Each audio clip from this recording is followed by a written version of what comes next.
So there's an old Woody Allen joke. Actually, I'm even hesitant to say his name for obvious reasons, but nonetheless. I guess Woody Allen used to produce a kind of calendar, you know, where you sort of tear off the days. I worked for Joseph Campbell on his historical atlas of world mythology. That was great, Joe. And he lived at 136 Waverly Place. And I was just down Waverly Place, living in Lana Rubenfeld's basement. It's a long time ago. And I'd walk down the street, go up a few floors to Joe and Jean's apartment. And this is kind of amazing, by the way, about their apartments is, you know, kind of gossip. But anyway, it was a one-room apartment, I mean, one-bedroom apartment. They actually slept in the living room for, I think, 30 years on a couch bed. And the back room at the end of the shotgun apartment was Joe's office and, you know, library. It's like, oh my God. Anyway, I rang the doorbell, Joe opened it up, and he was laughing. I said, well, what's so funny? As I walked in. And he said, oh, he said, you know, I got this Woody Allen calendar, and, you know, it's just hilarious. Every day it's another treat. And I said, well, what was today's treat? He said, well, what Woody Allen said was, I'm not afraid of dying, I just don't want to be there when it happens. Well, it's not just the dying person. It's also true of others. And Frank and I, for many years, have had the privilege and the challenge of sitting with dying people, of bearing witness to those who have lost loved ones, of also sitting with clinicians who daily serve dying people.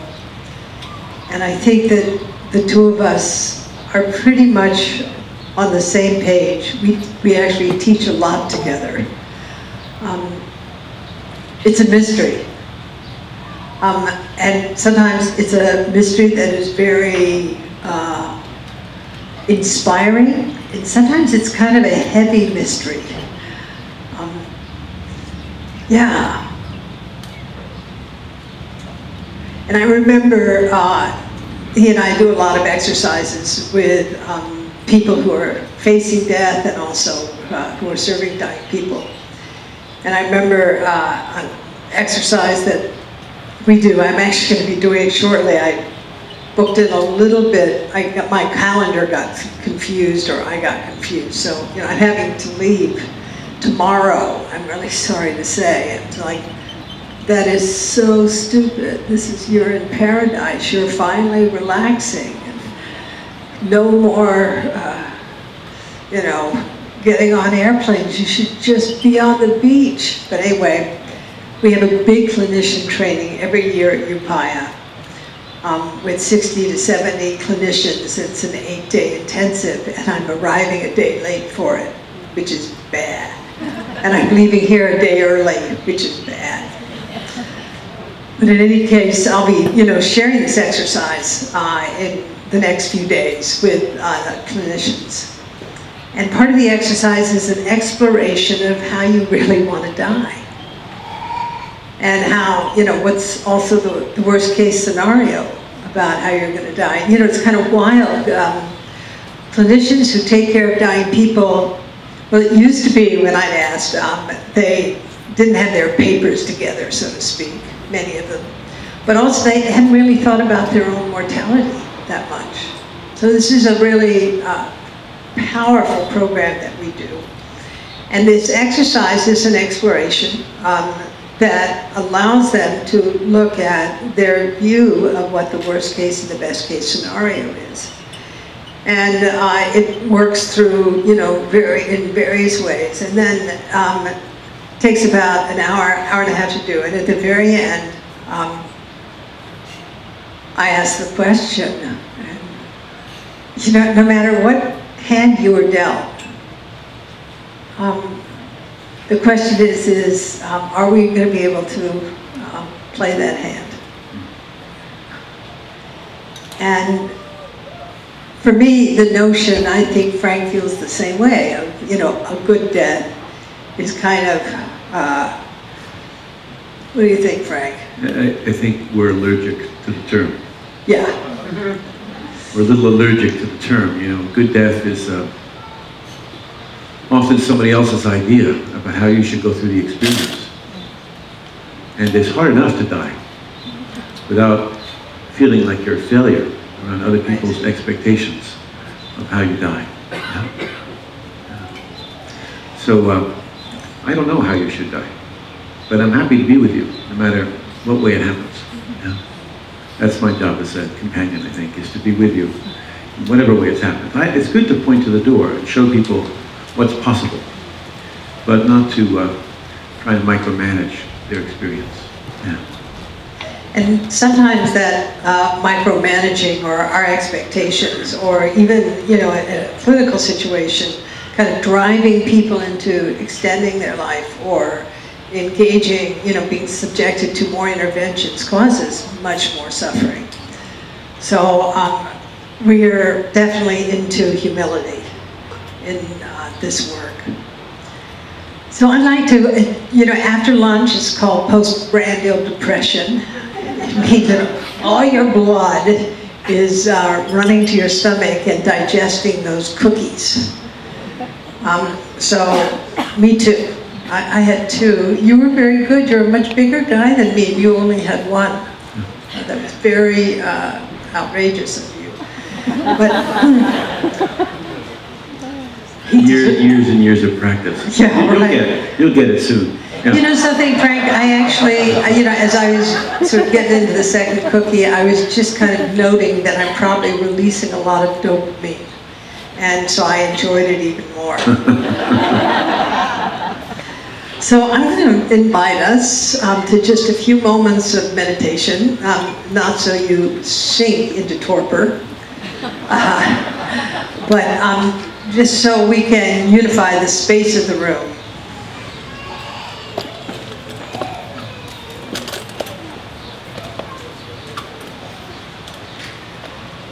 And always it's bringing our attention to the breath body on the inhale, on the exhale.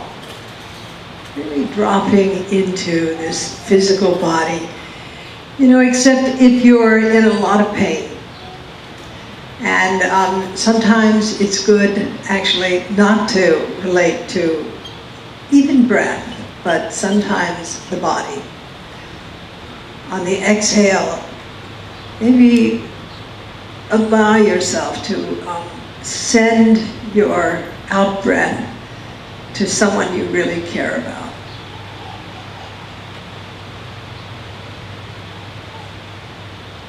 And remember really why you're here.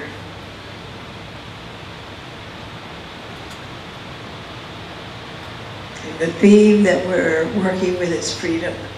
And it's not just our personal trip, but it's touching into this deep aspiration that all beings, all things can be free.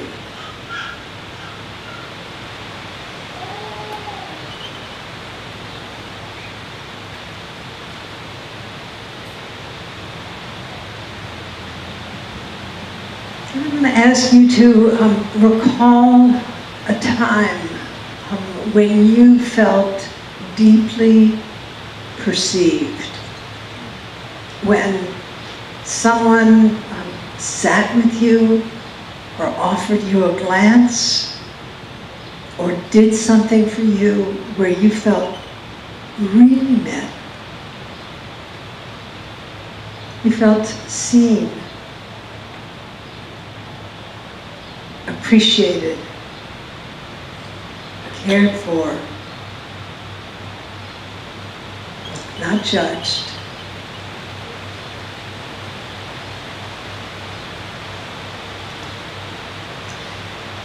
maybe that memory isn't quite there for you. Just imagine R.D. Ramdas gazing into your eyes. Just that gaze of blessing. Very unfiltered. It feels just completely connected with. See if you can imagine what it feels like physically, heart, emotionally, to be met.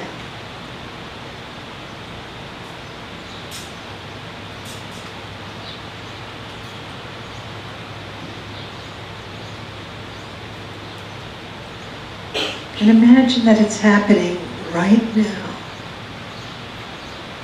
I mean, it could be your dog who is so happy to see you come home, or your grandchild who holds up her little arms, waiting to be lifted into the air.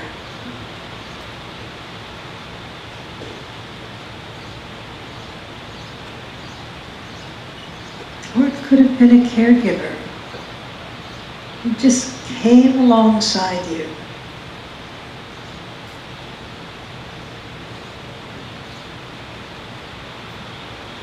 And didn't really require anything from you. Just accepted the whole situation.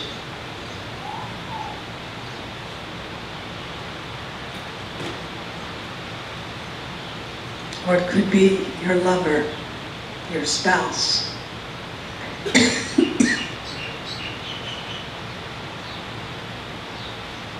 So you can breathe in the perfume of that connection. And let it saturate you.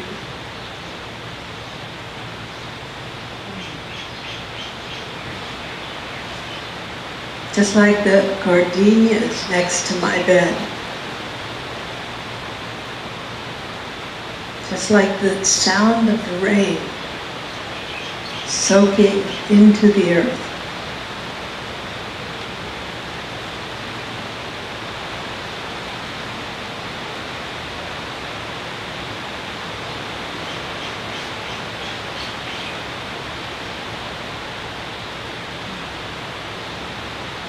And even if there's some kind of resistance, you know, some kind of skeptical or sort of unpleasantness when you're asked to do this, imagine turning toward that tightness like a grandmother.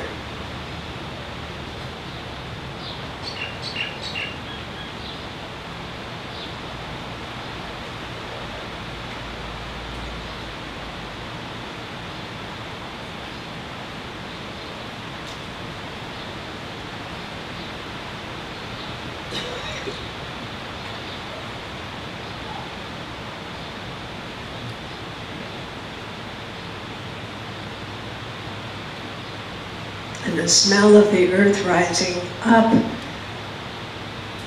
as the rain soaks into it.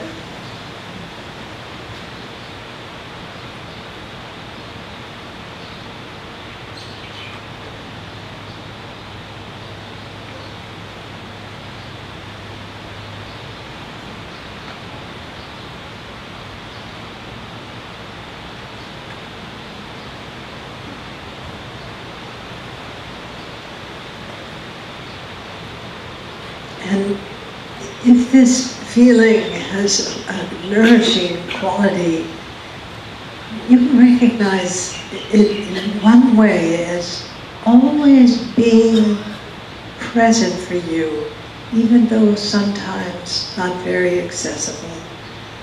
But the resource that you can draw upon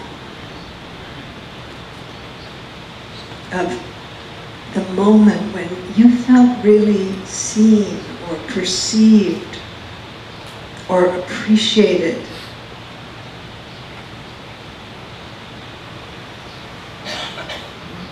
it also allows you to become familiar with what others might experience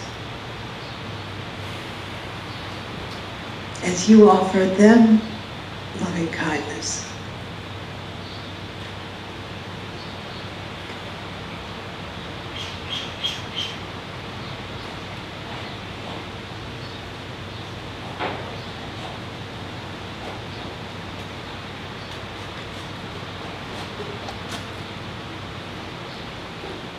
And just finishing this brief contemplation. Whatever benefit you may have experienced in just dropping into this space of basic goodness, offer it to another. Perhaps that person who perceived you. Perhaps someone who's really struggling.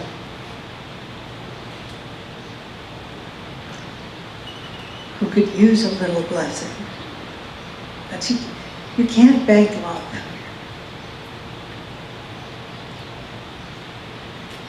Generosity is this deep gift, like compassion, that offers blessing both ways.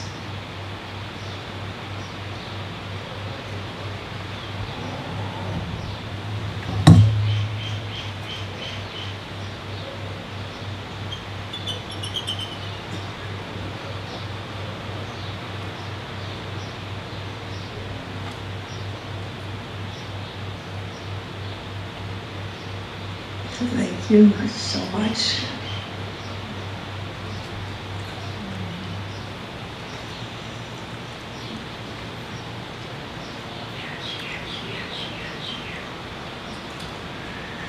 You know, at Zen centers around the world,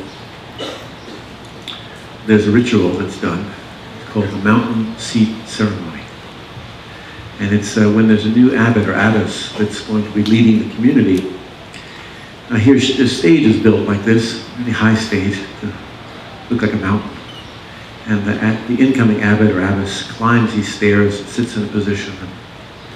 And then the community comes forward to ask questions, and really to determine whether they have the wisdom and compassion to lead the community. Frank, you're not doing this. No.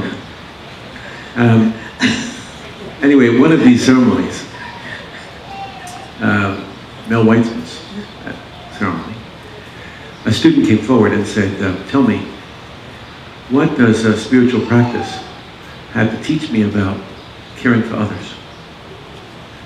And Mel shot back really fast. What others? Care for yourself. Yeah. And then the student persisted and said, well, how do I take care of myself? And Mel said, serve others. Yeah. I think there's a time in most of our lives when we will inevitably become a companion to someone who's dying. Maybe that comes as a choice to be a volunteer, a professional. More often it comes when somebody announces to us that they have a life-threatening illness, or we see a parent or a spouse trip over a curb or over their words, and we realize we're about to become a companion to someone who's dying. I think what's important at the very beginning is to know that you already know how to do this, that this is in your bones, that we've been doing this with each other for a millennium, that we've all reached out in the darkness and cared for one another in 1,000 meaningful ways. And you can trust your good heart to be a reliable guide.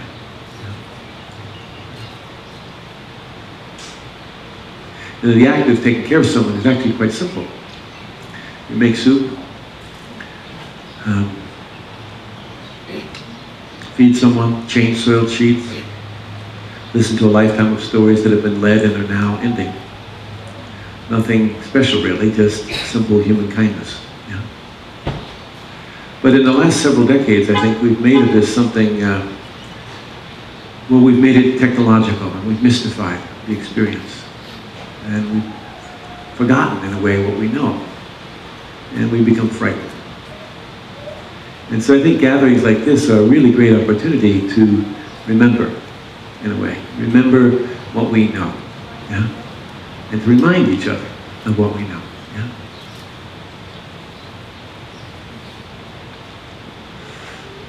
There's a great, did you know Carl Rogers? Yeah. Yeah. I'm old enough to have. Yeah, so did I. And, you know, Carl Rogers was a great... You must have been a teenager. Well, yeah, kind of, something like that. Anyway, he was a great humanist.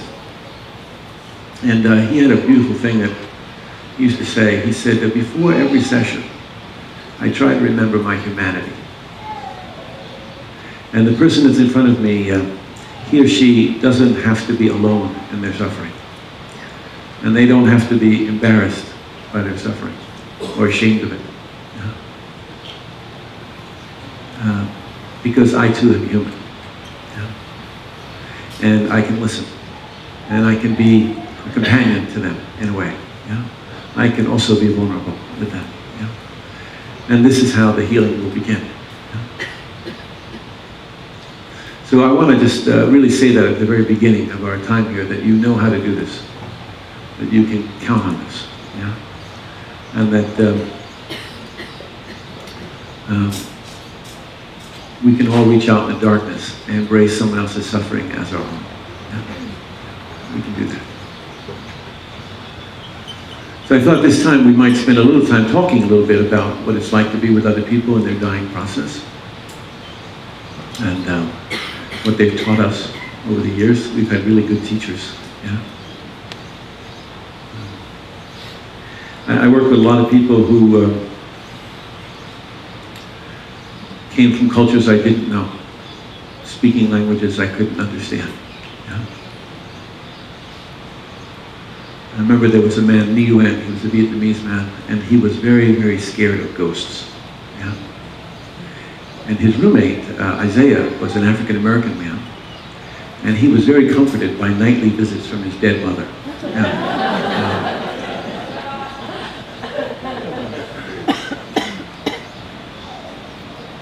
There was an older woman, Elizabeth, at 93, said to me, "Why has death come for me so soon?" And there was a guy I worked with, he used to work in a foundry, and he was a hemophiliac. And he contracted the HIV virus from a blood transfusion. But several months before, he had disowned his gay son. Because when his son reported to him that he was gay and living with HIV. And now father and son were in twin beds in the same room, being cared for by Agnes, the son's mother, and the father's wife. Yeah.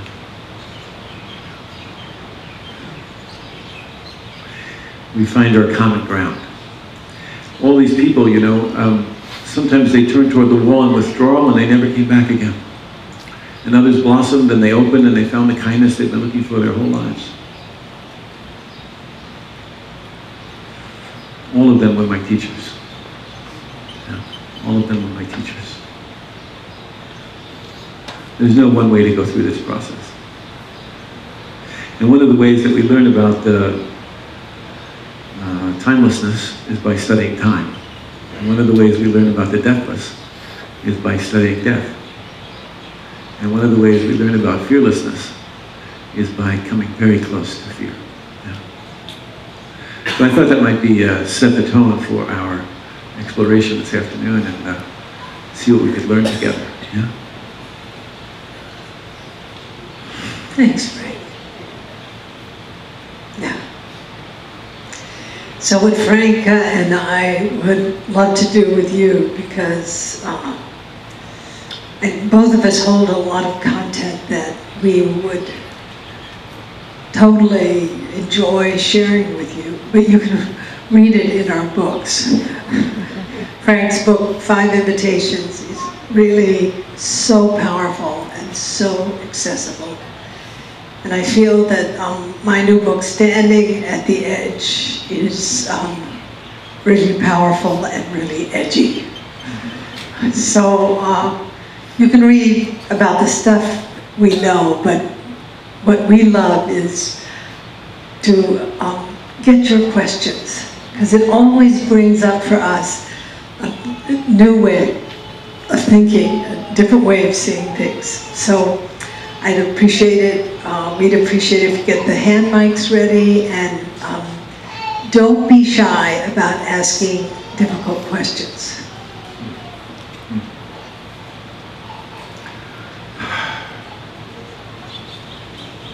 Yeah. And also, would you share your name? Let's go this person way in the back first. Okay. Go ahead. Oh, I'm not in a hurry. That's all right. You got the mic. Go ahead. Okay. I have a friend who, over decades, has worked with the dying, and 25 years or so ago, he said to me, and I appreciated it. I appreciated it at the moment, but the longer I ruminate with this, the more I appreciate it. He says, you know, you can't possibly know how to live your life until you know how to die. And, you know, so that's just the opposite side of the coin, and I wonder how you bring that into your work. Well, I'm not sure that any of us knows how to die. I think that maybe it's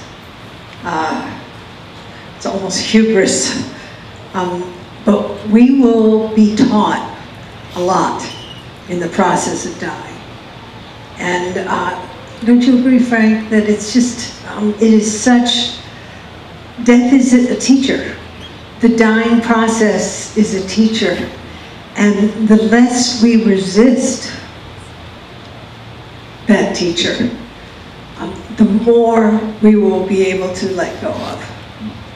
And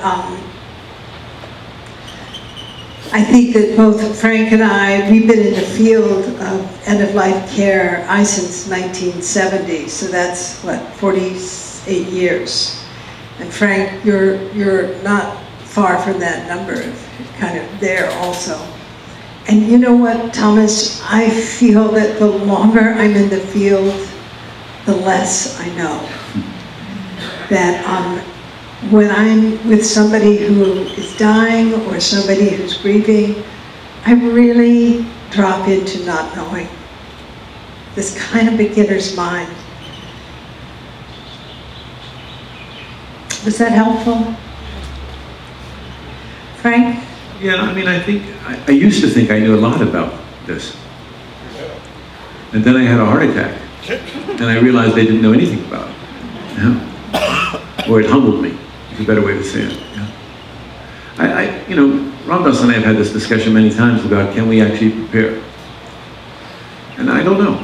I think what we can do, though, is we can learn from being with people who are dying how to live our lives fully. That I'm sure of. Yeah. You know, one of the things that people have shown me over the years is what really matters when you're dying. Yeah? And different things matter to different people, but for a lot of folks, you know, it really comes down to two simple questions. Am I loved? And did I love well? Yeah? And everything else is kind of gravy, you know? Am I loved? Did I love well? Those are the two questions that, you know, people are always asking me, what are the great regrets that people have when they're dying? And I'm tired of that question. I feel like it's our personality's way to try and make an end run around dying. You know, we're going to make sure we don't do any of the things that engender regret. Yeah? I'm more interested in what are the transformations that people make as they die. And what I saw, and I worked with a lot of people who lived on the streets, you know. I changed diapers on park benches behind City Hall in San Francisco. And these folks, you know, they didn't trust much. They lived on the edges of society. But what I found was that these people very regularly, quite regularly, found within themselves the resources to meet what seemed unbearable and unimaginable to them in remarkable ways. And sometimes it happened in the final month of life, or the final weeks or days, or sometimes even in the final moments of life. Now we might say, too late. And I would tend to agree, it's too late to wait until the moment of your dying.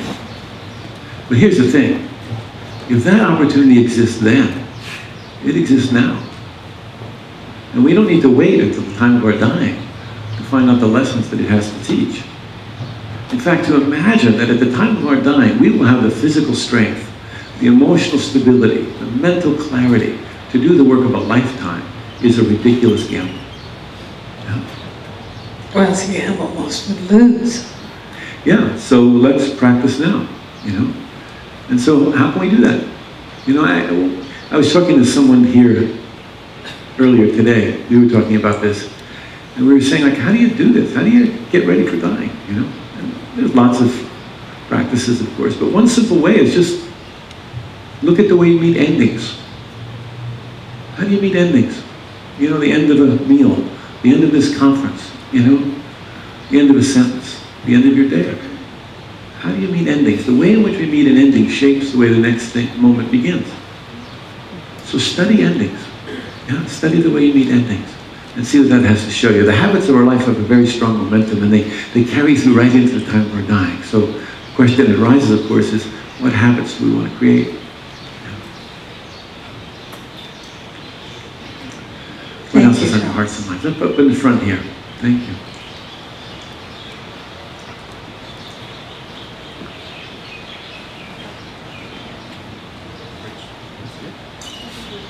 Go ahead.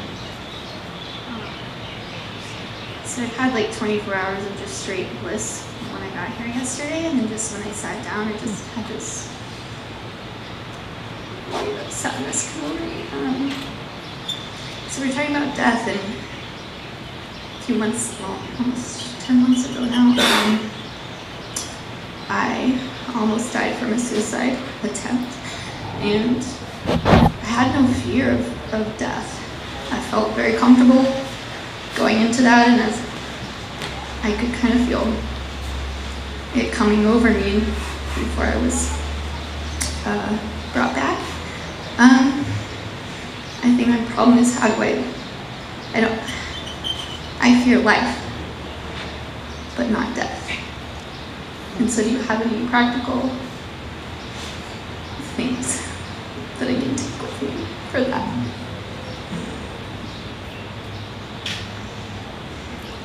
Tell me your name. Lisa. Lisa. So Lisa, one of the things that's really apparent at the moment, she's fine, is the courage that you have to speak right now. And that demonstrates a kind of willingness to turn toward what frightens you. What frightens you in this life, this moment, here and now. And yet here you are. Like, where did that come from? That courage to speak that. To touch your heart as tenderly as you are right now.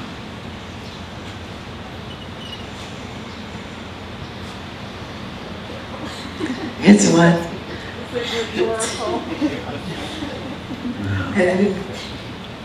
Is that rhetorical? Am I supposed to No. have an answer? No, I take it as a real question from Frank to you.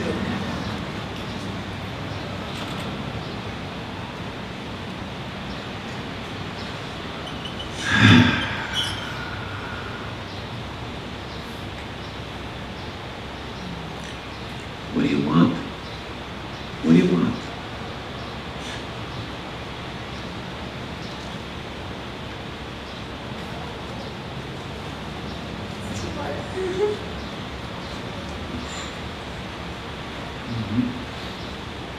Yeah.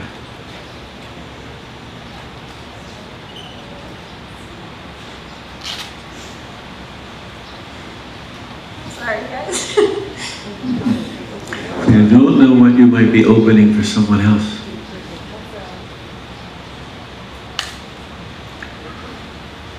It hurts, Lisa, to keep ourselves out of our own hearts. It really hurts.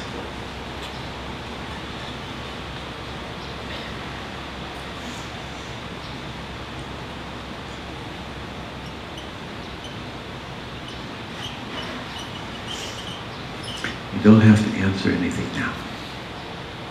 But it's really important that you're willing to touch what hurts. Right? That's where that's the place compassion comes from, is the willingness to turn toward what hurts. You know, I tried everything to avoid my own pain.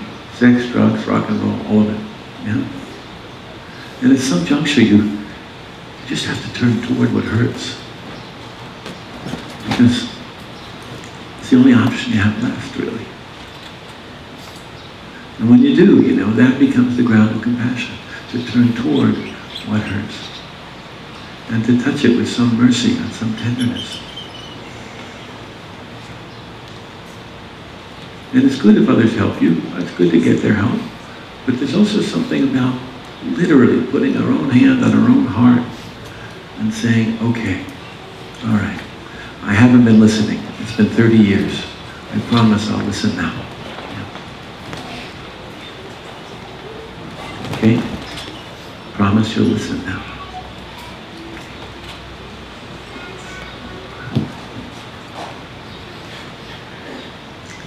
Thank you.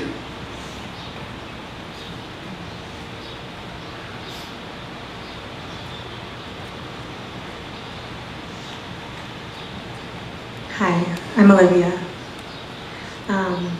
4 nights ago, my mother's husband, my stepfather, died. He was in California and I didn't know, like my mom called me and said they're going to give him keep increasing his dose of pain medication, and I didn't know they were doing that. So the next day the pastor came to the house and pretty much shamed her for not staying with the body for a couple days. She got into bed with him at the hospital, but they pretty quickly took the body away.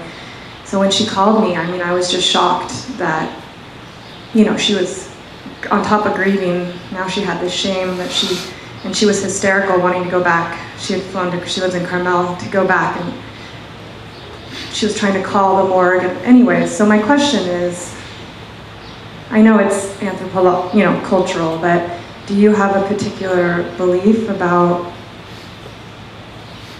the spirit leaving right away or staying with the body, or how, you know, we convinced her to build an altar, to light a candle, and to have his photo, and that he could find her. You know, we calmed her down because she was pretty hysterical, and I don't blame her, you know, she was grieving, and then, so, yeah, that's my question. Frank? You, Joe? Roshi, you go. You know, what I believe in is not necessarily what anybody I've worked with believes in. And I think for me the important thing has been to make my wishes clear, not impose my beliefs. And how unfortunate that a person of the cloth complicates grief with judgment.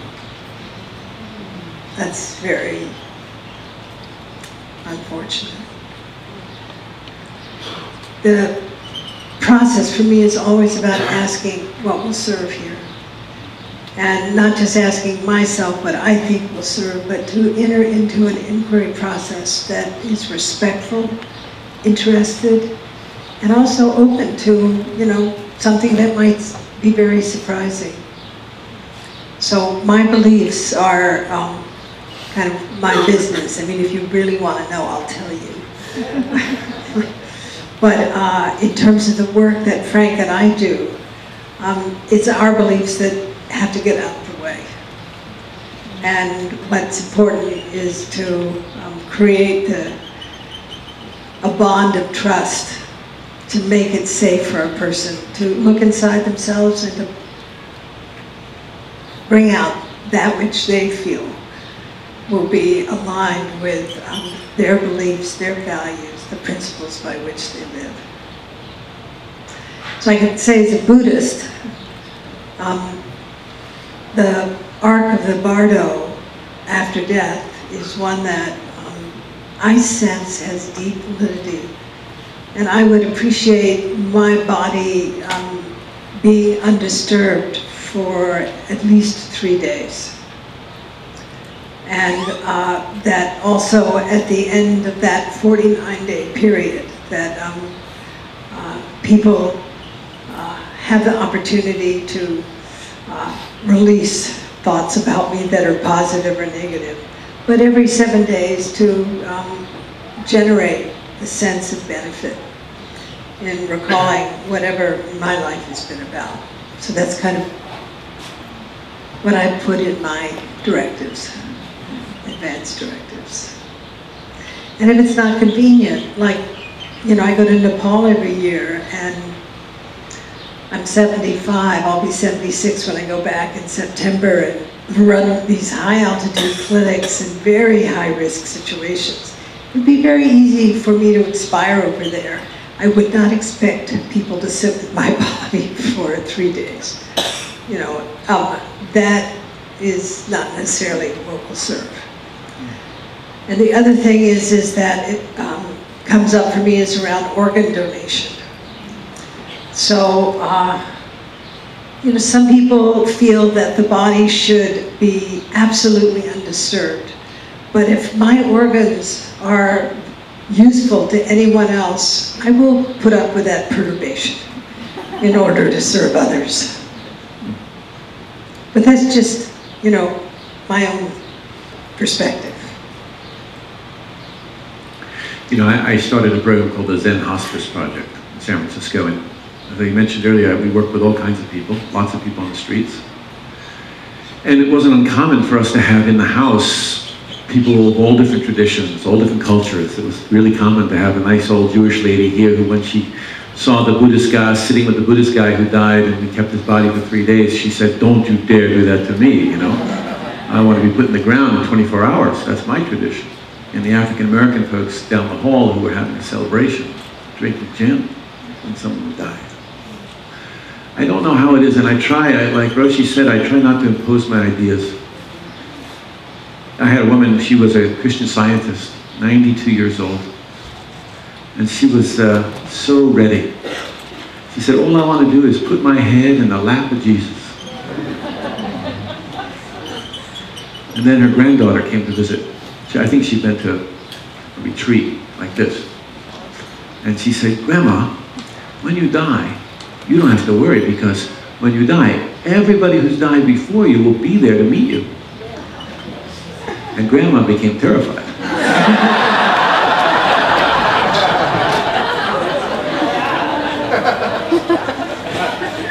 Because actually the truth that she'd never told anybody, but she confided to me, was that Edgar, her husband, had been beating her most of her life, and that he had died 5 years before her. Yeah? And the idea of spending eternity with Edgar was not comforting. Yeah? So we don't impose an idea, we discover, and then we try and support. You know, Jackie was a 30-year heroin addict, African-American guy. He was at the Zen Hospice. And I said, "Jackie," I said, "you know, you think you're going to get born again? You know, you're going to get born again. What do you think?" He said, "Yep." I said, "Well, what are you going to come back as?" He said, "Jackie." I said, "Well, why are you going to be Jackie? You could be, you know, a great saint or a king or a queen, or you could be a cow. You know, like some cows are very sacred, you know." He said, "I'm not coming back as no goddamn cow." I said, "Well, what are you going to be? Well, how come you're going to come back as Jackie?" He said, "Because next time I'm going to get it right." And you see, now we're into a whole nother conversation. We couldn't have choreographed that. You know? Now we're into a whole nother conversation about his life and what has meaning and purpose and how he's going to meet his death. Yeah? So discover the truth with people as opposed to trying to give it to them. Yeah? Thank you. There's some hands over on this side of the room over here.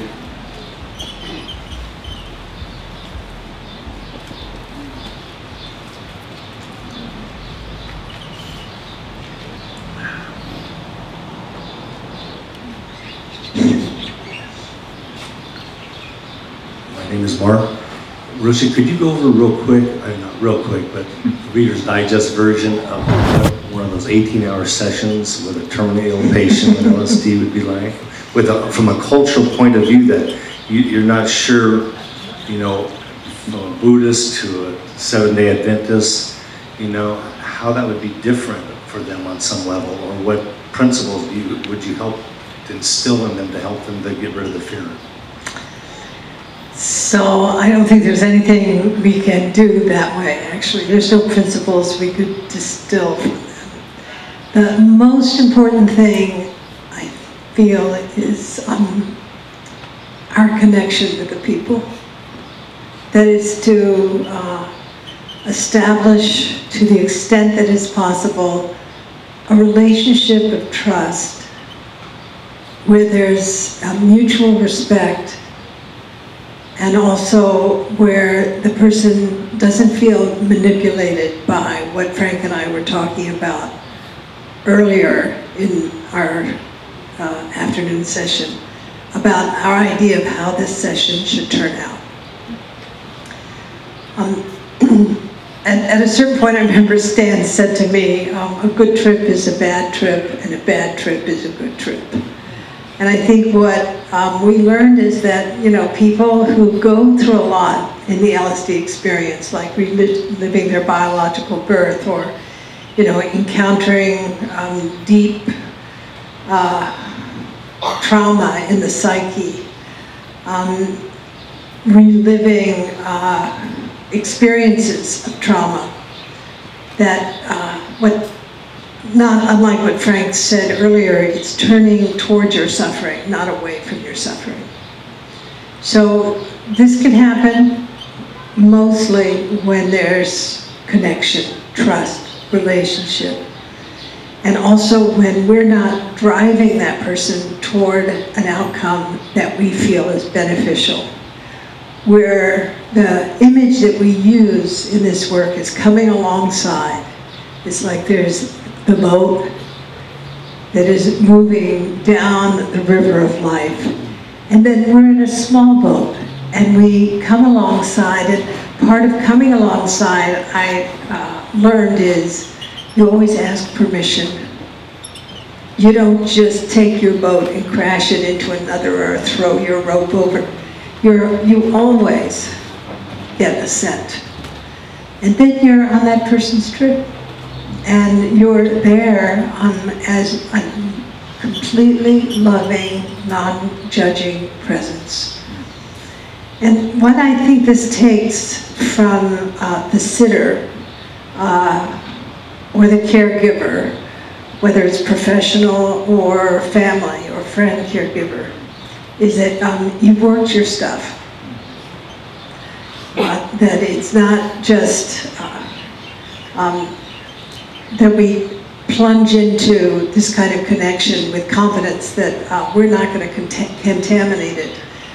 One of the processes that I explored in my new book is altruism. Altruism is really important. None of us would be alive save for altruism. Our parents took care of us selflessly. Even if they weren't great parents, you're here, you're alive. So obviously you weren't completely neglected, or your foster parents. But altruism can slide off the edge, and people can be pathologically altruistic. That is, that they have some gaining idea on, you know, the side of their thought about what will benefit you. And it can really muddy the waters. So this process of surfacing your own experiences is really important. The experiences that can stand between you and an unfiltered relationship with the dying person. And in the LSD work, Stan, of course, had done a lot of therapy himself. He was a psychiatrist, he'd been through psychoanalysis. I was pretty young, but I had been through psychoanalysis in my 20s, and I'd been through a lot by the time he and I did this work. So we were, in a certain way, you know, quite prepared to deal with the spontaneousness of the human psyche.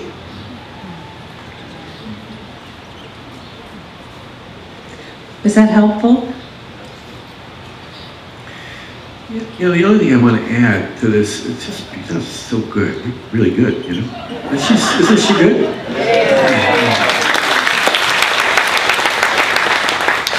is the notion that we're going to get somebody over their fear. I'm suspicious of this, to be honest. Ram Dass and I were having breakfast one morning, and he said, all these things I've done, you know, psychological work, LSD, spiritual practice, he said, I haven't gotten rid of one single neuroses. I love that. He said, my relationship to them has shifted, but they're still here. And I don't expect my personality to grow up, actually. So. Yeah, but Banda does. Yeah. His wife Sometimes, does. Yeah. Here's the thing, it's like, I don't think being fearless is having no fear. I think fear isn't the only thing in the room anymore. You know? Like when you're afraid, Mark, do you know you're afraid? Yeah, you do. How do you know you're afraid? How do you feel it? What happens in your chest? Thoughts, fearful place, and you might feel sympathetic nervous system fire. You might feel that sort of thing happen.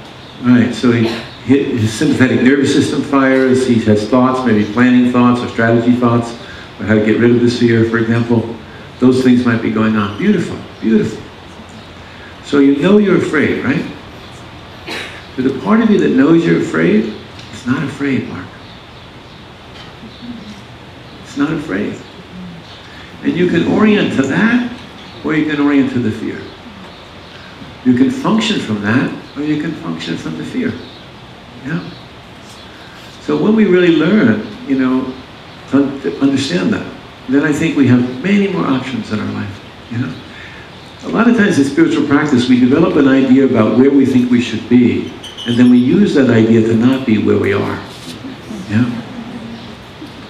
And so I think, and this isn't just for you, Mark, this is for everybody in the room, but to really understand, you know, oh, when I'm aware of the experience, it means, when I'm aware of fear, it means a part of me is not afraid, and I can function from that. I was actually very lucky to be with Ram Dass in the late 70s.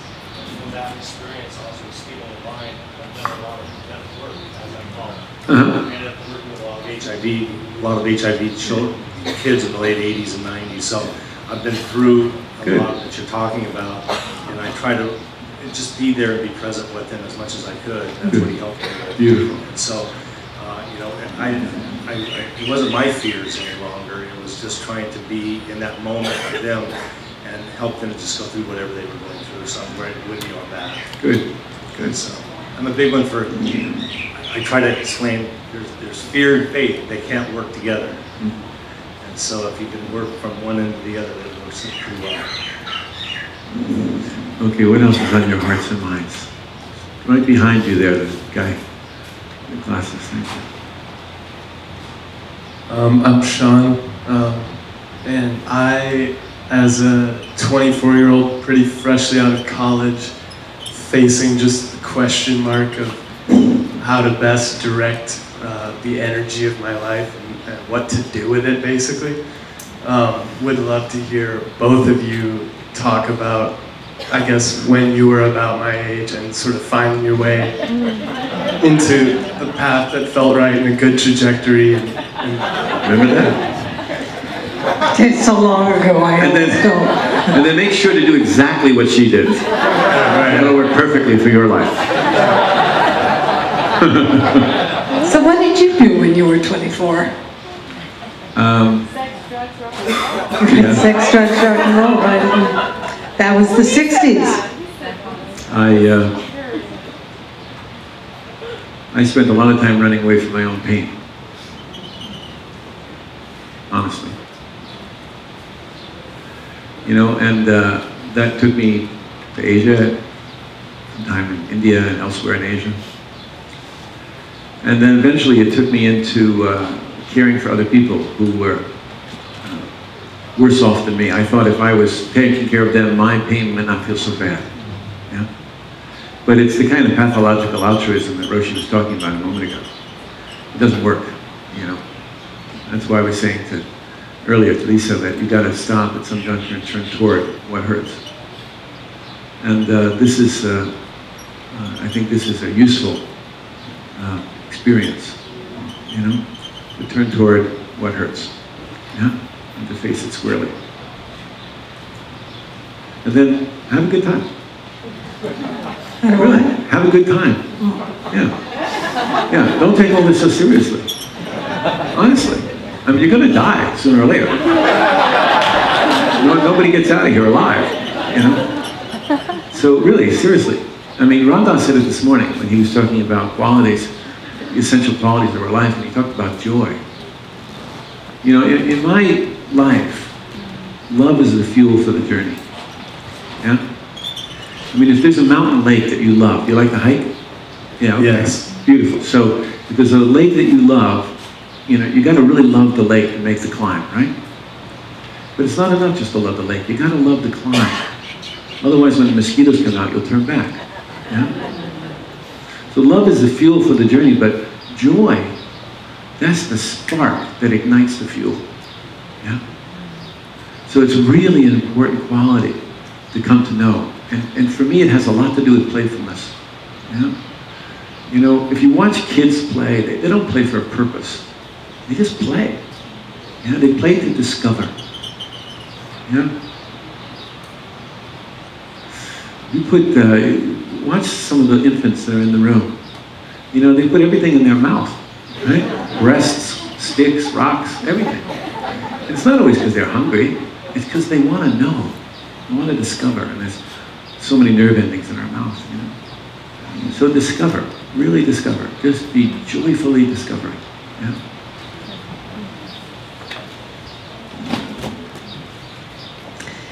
You know, Frank's a little younger than I am. A lot younger. How old are you? Don't be so vain, doll. I was kind of lucky. You know, I was born in '42. I was a war baby. So when I was 24, it was 1966. And it was a very, yeah, you got it. It was the mid-60s, and it was drug, sex, rock and roll. It was a time of radical exploration. It was also a time when there were thousands of people like me at my age who were morally outraged. We just felt like our government was so bad, even to the extent that people my age were being killed in protests, Kent State. And it was a time where I can honestly say my mental anguish was acute.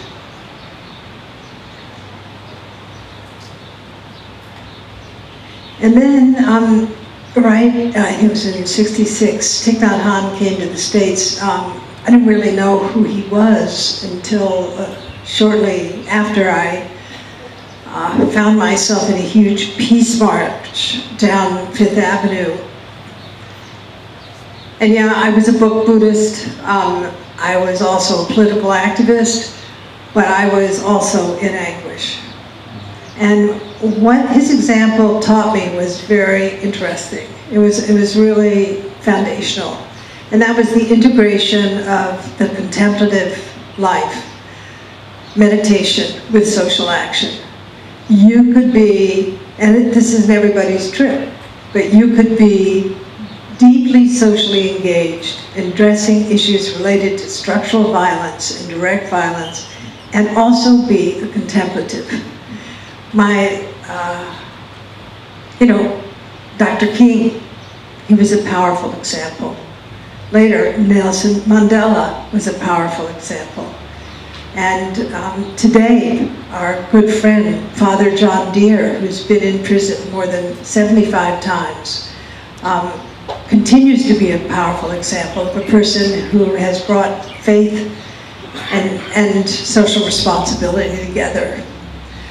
Clearly, though, I was in anguish. And what I discovered, and I think many people in my age group also discovered, was the power of meditation to to actually be transformational in turning the energy of feeling victimized by the system into the energy of engagement.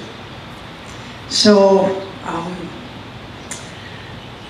the mid-20s for me were a really exciting time, as you can imagine.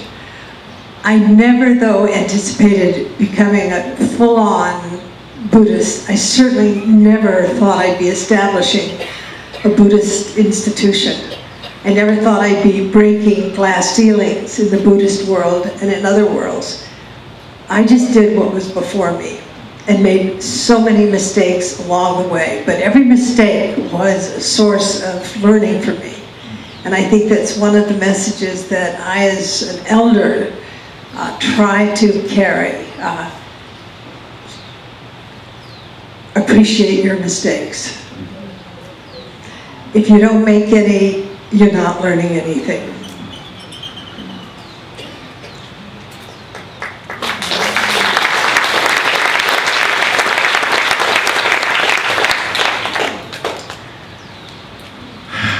Yeah, here in the center. Oh, sorry, somebody over here. Hi, my name is Nuria.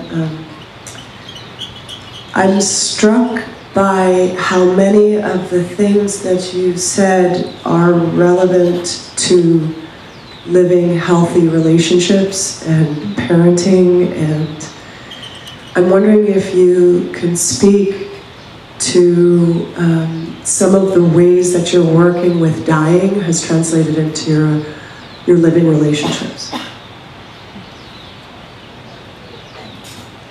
No, you're doing good. Go ahead. No. You know, Frank, you're married. I was just in Japan with you and your wife, and I saw clearly in the relationship she's helped you let go of a lot of stuff. It's true. Maybe you want to say something more. I also appreciated what Bob was saying about Nana. Yeah. That was pretty cool. His guru. You know,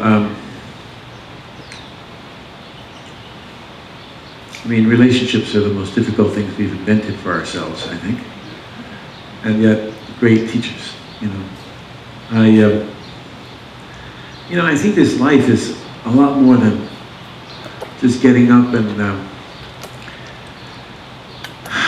finding the right relationship and getting a nice house and a pretty street, and going to work and coming home again and going to sleep so you can wake up the next day and do it all over again. I think it's an invitation to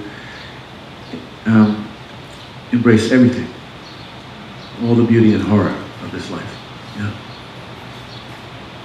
Yeah. It's to really recognize that there are children like my granddaughter who are born into the loving arms of her mother, who kisses her bright future into her every day. And there are kids like my friend Caroline, whose mother left her in the dumpster. Yeah. And there are children screaming in refugee camps in Syria tonight, while other kids are making tents out of couch pillows and bed sheets. Yeah. And there are kids that are getting shot in our schools. And there are other kids who are speaking truth to power.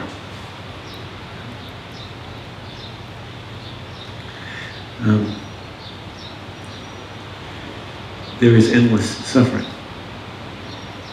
And there is endless compassion to meet it.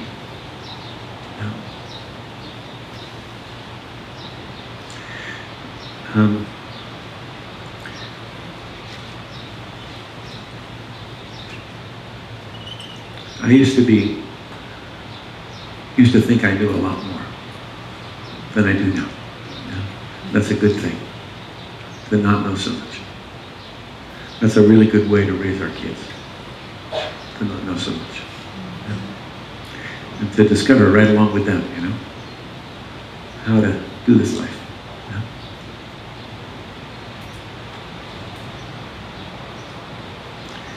Yeah. I don't know like I said earlier, I don't know if we can prepare for dying, but I know we can learn, we can take the lessons that dying has to teach us and let it inform the way in which we live our lives. And if being loved and loving well is really important at the time of our dying, well then, isn't that the most important thing now?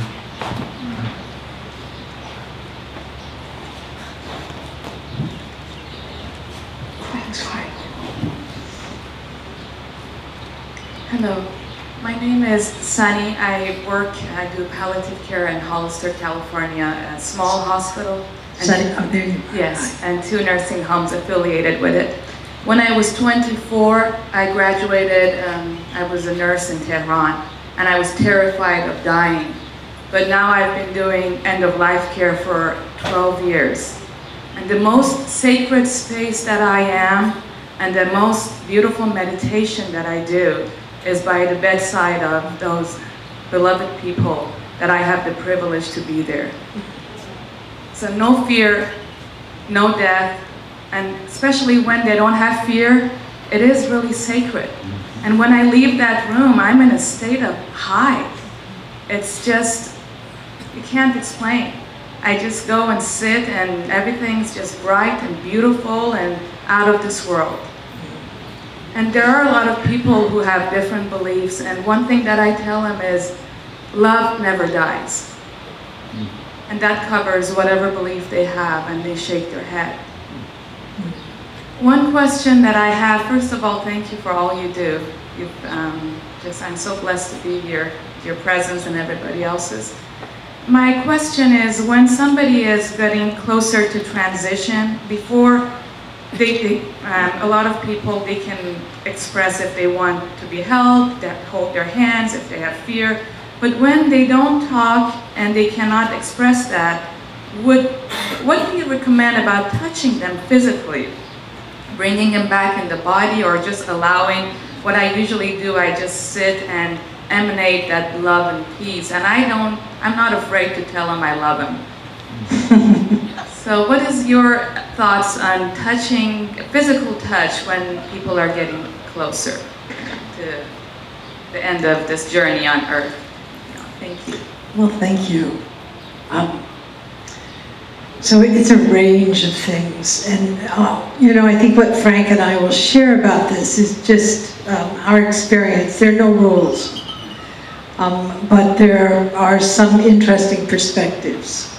I'm remembering a woman who was dying of breast cancer, and I remember I went over to her house and got into bed with her, and I remember her name was Jessica, an incredible woman, and we just breathed together. There wasn't any language that we could share that would make any sense. It all felt like, you sort of try to think of what can I say, but actually it was that kind of connection that was liberating for both of us.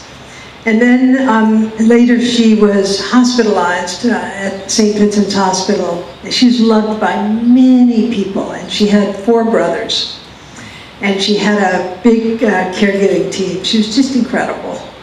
And they were all there at the hospital. I arrived after she had died, but they told me, Jessica, she'd done all this preparation. Actually, she had designed her own coffin. She had an artist make her coffin. She had bought a piece of land. She was there when the backhoe dug her grave. It's like, oh my God. I think Home Box Office or something actually made a little video of her. She just mobilized everybody who met her just wanted to get on her team. She was so completely cool. And just before she died, she said, "I am really scared. Please hold me."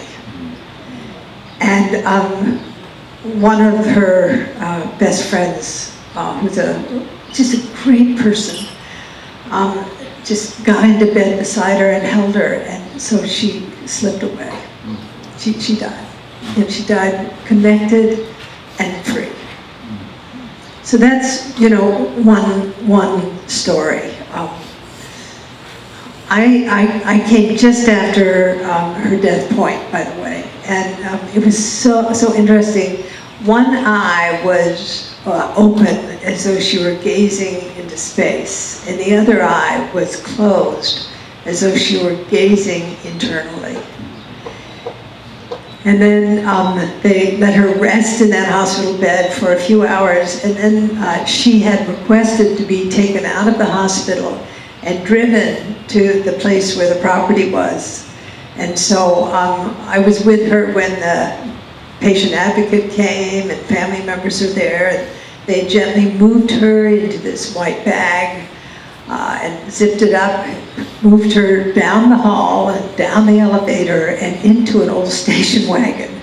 I mean, it was just, I liked the old station wagon part. I was just so completely cool, and then drove her up to El Rito, and then they sat, it was winter, they sat with her body for 3 days and 3 nights. And then came the time for her burial, and I came out and sat with her, and then the burial was going to happen. She dug a hole that was so big. I mean, it was like, oh, or had it dug. It was just huge. It was like, my God, looking into the Grand Canyon. And you know, her brothers climbed down into this hole.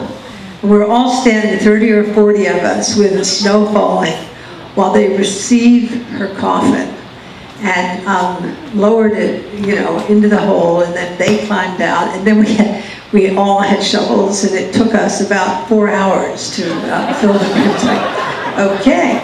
And one of her brothers turned to me and said, well, Jessica knew how to make community. Because we all bonded at that point. So, you know, that's one kind of perspective. Another is that the bodies, you know, as Ram Dass says, this body's like an old shoe. It, you know, it gets tight and you want to take it off. And to attract people, a dying person, back into the body is not necessarily going to serve them. So, you know, you're always in this discovery process. You're always sensing what will serve. And maybe touching the person who's dying really serves. And holding the person is exactly what needs to happen. But maybe talking or touching is exactly the most distracting thing in the world for the dying person. And they cannot wait for you to get out of the room. So again, you just seem like the kind of person who would intuitively sense into what would serve. Thank you. Yes, that's what I do. Thank you so much. Yeah, one other thing I want to mention is my teacher, Chagdud Rinpoche, I mentioned this morning, had always, this is, you know, culturally determined advice. Never touch the feet of a dying person. If you're going to touch them, it would be like gently on top of the head, because from the Buddhist perspective or the Tibetan perspective, the consciousness in the best of worlds exits through the top of the head. But that's just, you know, I don't know. But I like to hedge my bet. How many of you are parents in the room? Oh. Oh, okay. So you know, when your children are really small and they are first learning to walk and they fall down, yeah, and you pick them up and you hold them, right? And then because you hold them, then you set them back down again, they walk a little further the next time. Huh? Winnicott called that the holding environment, yeah? The holding environment. And I think when we're in and around the time of dying with people, that part of our work is to create a holding environment. That's the best way I could call it, you know? And I think when there's that kind of holding, and I don't mean physical holding necessarily, but that kind of loving holding, then I think people can go beyond their previously determined limits, yeah? Ram Dass has a beautiful thing. He said it's a ceremony. And he said, in that ceremony, I'm a loving rock. And it's really a way to really think that this is not in our control. We're not steering this experience for people. But we can be a holding environment. You know, we can be a reminder, actually, of what is here, in addition to all the other mechanics and the business of dying, you know? And I think that when there's that kind of loving holding, people can go further, a little further than they imagined they could go. You know, they can include more. They can take another risk, in a way. They can see themselves as more than the small, tiny, separate self that they had taken themselves to be. Yeah. And so I think that's one of the things we're discovering here in these days is how do we create a holding environment, you know, that isn't restrictive and isn't imposed, but is supportive. Yeah? And it's our own faith and our own discovery, as Roshi said, and doing our own homework that enables us to create such a holding environment. You know, Frank, I'm reminded of a story that when Stan and I were sitting with dying people doing the LSD work, one of the doctors who referred dying people into our program developed pancreatic cancer. And so he and his wife asked if we could sit in an LSD session with him. He'd been so moved by the transformation in his patients that as he was dying, he really wanted to take LSD. And in the kind of context of how we work with dying people. So instead of doing it at the Maryland Psychiatric Research Center, we actually did it in his home. And we spent a lot of time with him and his wife. He was just a fabulous doctor, also someone who loved music. He sometimes conducted the Baltimore Philharmonic. Classical music was his thing. So, you know, he picked out everything he wanted to listen to, you know, 8 hours, 10 hours of music that he planned for the trip.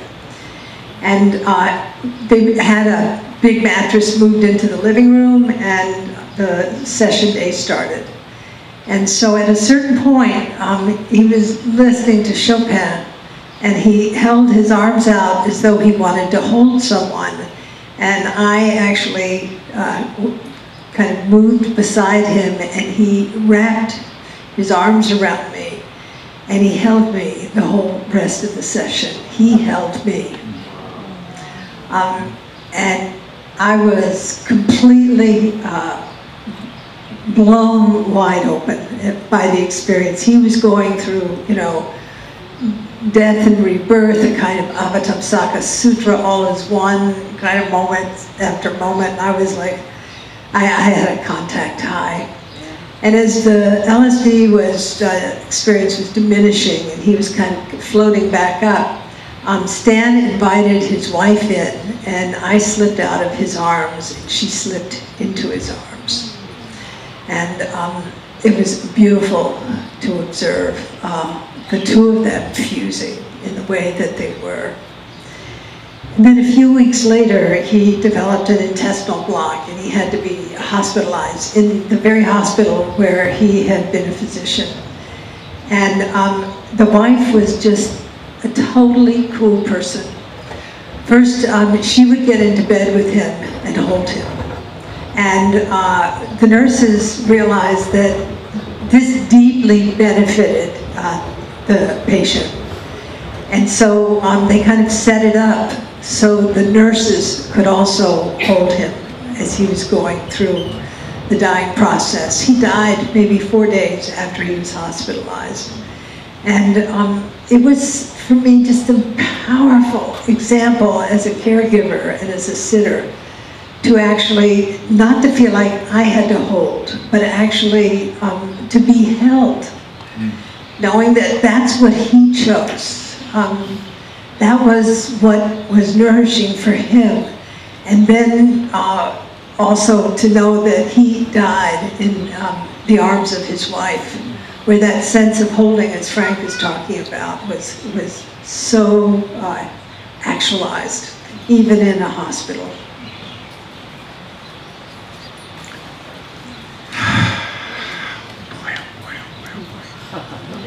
Here's a microphone. Who's got the microphone? Hi, Patty. Where are you? Hi. I'm here. Oh, there you are. Sorry. Hi. So my name's Bonnie. I've been a nurse for 16 years and have helped countless people die. It's a lot of times in traumatic death, so I work in the ER and trauma ICU and open heart surgery. And occasionally I'm able to have a really sweet death with somebody. And I've got a lot of ways of helping somebody cross over. I do, I'll put my hands on them and sometimes chant like Muhammad Ranjaya, or when we were talking about falling over the edge earlier, sometimes I turn them on their side. And I know when I turn them on their side, that's helping the body let go and they can kind of fall over that edge. And I've never had, I've never really questioned giving people pain medicine during that time. So I would say push a lot of like opiates, like morphine, for people to help with air hunger or to help with pain. And occasionally I would have family members who were very conflicted with that, thinking that that wasn't like the natural process for them to die. And after about 10 years of helping people die, I assisted one of my grandmothers in her death, and I went through that same conflict, which was a very new experience for me, but all of a sudden I started wondering, like, is this the right thing to do? Am I giving her too much? Am I taking her out of the experience of death? And so my question is, have you had experience with people having conflicts about controlling the pain part of things, giving somebody something that's potentially altering their thought process or depressing their processes as they transition, and advice or comments?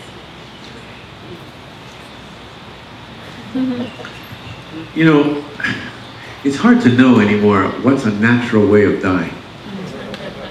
We've got a lot of ideas about what a natural way of dying is. Natural way of dying, it didn't have any pain management in it, it was pretty horrible. Yeah? And when people have that much pain in their face, it's pretty hard for them to open their consciousness to other things sometimes, unless they've had a huge amount of practice. And there's a very famous Zen teacher who died a few years ago that Roshi and I know, and they called me, and he was struggling a lot. And I said, just up the morphine a little bit. And they were like, no, he's a famous Zen teacher. I said, just, and they did, and he relaxed a little bit, and his dying went fine. So that's the first thing, is watch out on any of our ideas about what natural is, and these are arbitrary decisions. That's the first thing.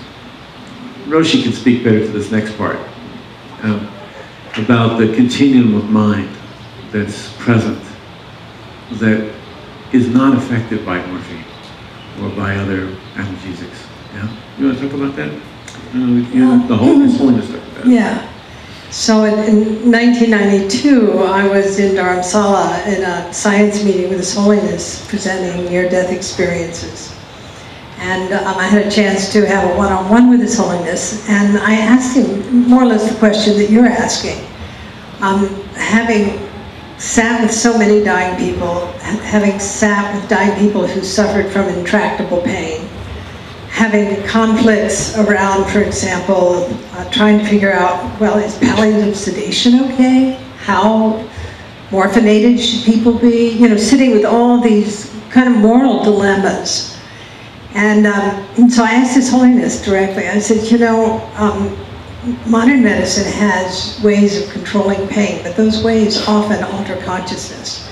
And I'd like to know what your perspective is on this, because it's a question that people ask me all the time. So this is just His Holiness's perspective. It's not God's, but anyway. I'm just going to offer it in the spirit of that moment, and I've lived with that ever since. He said very simply, no one should die in pain. if there's anything that you can do to alleviate pain, you should do it. And he said, mercy, compassion tells you that it's really essential to do whatever you can to relieve people of pain. Pain does not help you die well. It can interfere. I said, but what about the effects of opioids? And he said, subtle consciousness not affected at all. And when he said that, something went off in me. I was like, oh. But something else followed that oh, which was, why is it important to practice now? And the importance of practicing now, from my perspective, is to cultivate the internal architecture that conduces to that moment of liberation with less interference, the moment of realizing or of merging with the clear light of death. So I think that he wasn't saying we shouldn't practice. I think, he was pointing to something beyond what he said, in addition to what he was saying, that we cannot interfere with the continuum of consciousness, but also the continuum of consciousness would not necessarily be accessible to us unless we had conduced to states of mind that make it possible for us to realize that non-dual moment in our passing. Thank you for your question. Frank and Roshi. Where are you? Mike. Hey, Mike. I'm just checking in. Yeah. Hi, nice to see you again, Mike. How's it going for you so far? Splendid. Good. So we probably should wrap up. Well, we could go another 6 hours. I don't think so. Or we could move towards the... Right. Yeah. So I want to thank you so much for being so cool today. It's a hot day, but you were very cool. Frank and I loved your questions, and as we want to dedicate the merit of this session. But before we do, Frank and I are going to go to the back of the room, and we're happy to sign books, which brings us a lot of joy and will make Mike really happy. Yeah, so. Yeah, Mike, where is he? You see Mike, he's a very strong guy. But I'm concerned about his back. He had to carry all these books here. And if he has to carry them home, it will be really hard on him. So out of compassion for Mike, buy Roshi's book, okay? Because they're very heavy. Frank's book, too. Yeah. Actually, just a real quick story. Roshi was so intent, and I mean intent. When she gets intent on something, it's going to happen. So she was on her publisher, and she was on her Upaya people, and she was on, and this was like 2 months ago. She had earmarked that 50 books were going to be on Maui, irregardless if it was the day after the release. And they're here. Yay! So before we dedicate merit, I just want to remind you of what we started with, okay? Which is that you know how to do this. That this is in your bones. That we've been taking care of each other for millennia. It's the most natural thing in the world, yeah? And we can have confidence in our innate wisdom and compassion. We can really have confidence in this, yeah? And even if you screw up, it's okay. It's all right, yeah? So really please remember that you know how to do this, that it's in your bones, okay? That's really important. Okay, let's dedicate merit.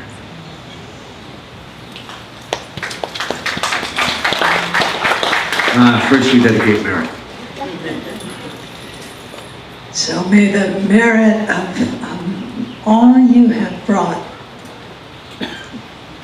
into this moment, and whatever you have learned in your own subjectivity and in interacting with Frank and me and each other, may it be dedicated to to the welfare, to the great benefit of others.